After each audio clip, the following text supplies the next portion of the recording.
Pemirsa, UOB Indonesia kembali menggelar UOB Economic Outlook 2025. Forum diskusi terbuka ini membahas prospek perekonomian Indonesia pada tahun 2020 mendatang seiring dengan transisi pemerintahan baru.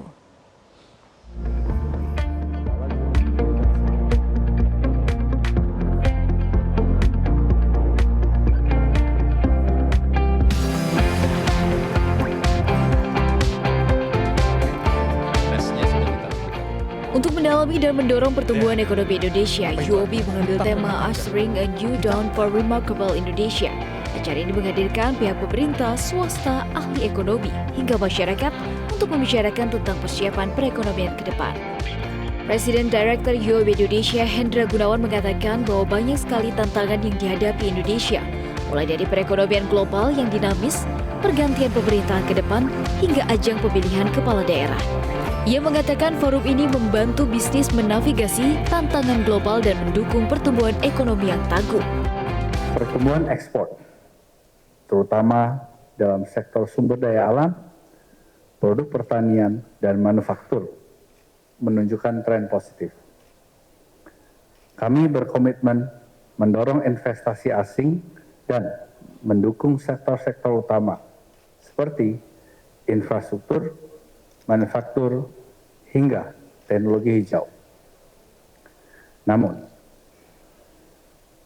tantangan seperti ketidakpastian ekonomi global, dinamika geopolitik, dan perubahan iklim perlu kita antisipasi.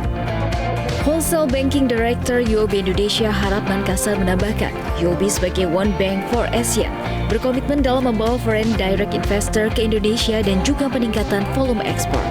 Kita itu akan fokus kepada invite more investment. Ya, main business kita ini kita adalah One Bank of Asia, kita akan menjadi the best trade bank. Jadi tujuan kita itu sebenarnya adalah dua, bagaimana kita membawa FDI, foreign direct investment ke Indonesia. Ya, 5 tahun terakhir kita sudah membawa kurang lebih 20 billion Sing dollar.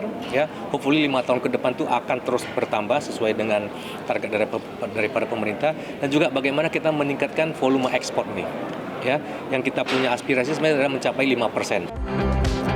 Deputi Bidang Koordinasi Ekonomi Makro dan Keuangan Kemenko Perekonomian Ferry Irawan mengatakan kegiatan yang dilaksanakan oleh UOB menjadi jembatan pemerintah, ekonom, dan dunia usaha. Sehingga dengan adanya event ini, apa yang menjadi perhatian pemerintah bisa tersampaikan ke dunia usaha. Menjembatani antara pemerintah, ekonom dengan dunia usaha gitu, sehingga mudah-mudahan dengan adanya event ini, apa yang jadi perhatian pemerintah, apa yang sedang dan akan dilakukan oleh pemerintah, itu bisa tersampaikan ke dunia usaha. Apalagi tadi kalau saya lihat dan diskusi dengan direksi UOB, salah satu stakeholder dari UOB adalah investor-investor terkait hilirisasi.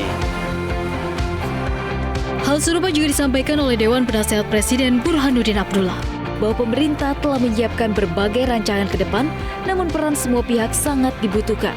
Sehingga acara ini menjadi jembatan untuk menyampaikannya kepada masyarakat maupun pelaku ekonomi sehingga memperkokoh ketahanan perekonomian Indonesia.